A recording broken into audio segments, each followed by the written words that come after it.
High বন্ধুরা, আজকে আমি ইলিশ মাছের একটা পাতলা ঝোলের একটা রেসিপি নিয়ে চলে এসেছি। আশা করি তোমাদের সবার খুব ভালো লাগবে। এদিকে আমি মাছটাকে নুন হলুদ মাখিয়ে নিয়েছি, এদিকে বেগুন আলু কেটে রেখেছি। এবার আমি একটা কড়াই বসিয়ে দিয়েছি, কড়াইয়ের মধ্যে তেল দিয়ে দিলাম।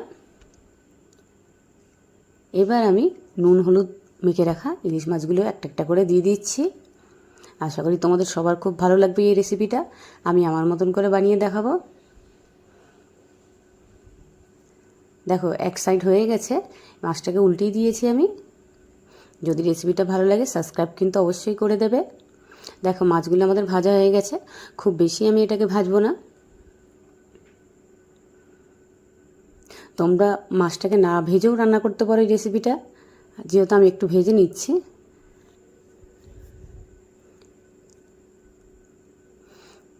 এবার এই তেলের মধ্যেই আমি দিয়ে দিচ্ছি একটু কালো জিরে, আর দুটো আমি কেটে রেখেছিলাম আলু, দুটো আলু দিয়ে দিলাম।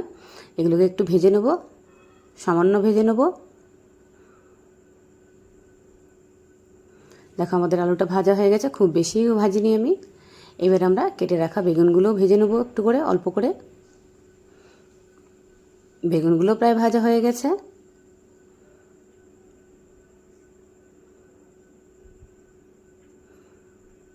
ইলিশ মাছের এই পাতলা ঝোল রেসিপিটা খুব সুস্বাদু লাগে। তোমরা কিন্তু বাড়িতে অবশ্যই ট্রাই করবে। ট্রাই করে আমাকে অবশ্যই কমেন্ট বক্সে কমেন্ট করে কিন্তু জানাবে যে কেমন হয়েছে এই রেসিপিটা।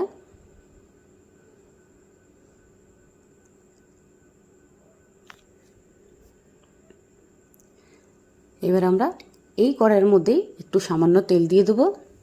খুব বেশি তেল এখানে ব্যবহার করব না।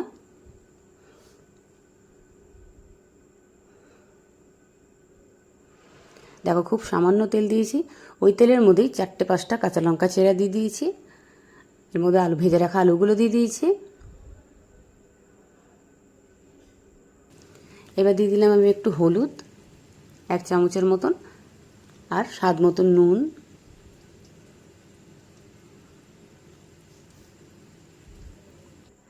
এটা ভালো করে নেড়ে চেড়ে নিচ্ছি আমি।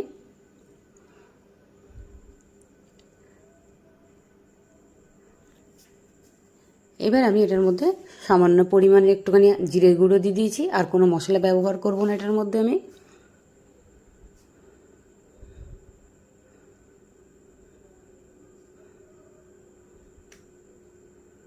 এবার আমি বড় বাটির 1 বাটি জল দিয়ে দিলাম। এবার এই জলটা যে ফুটতে শুরু করে দেবে, এর মধ্যে আমি ভেজে রাখা মাছগুলো দিয়ে দেবো।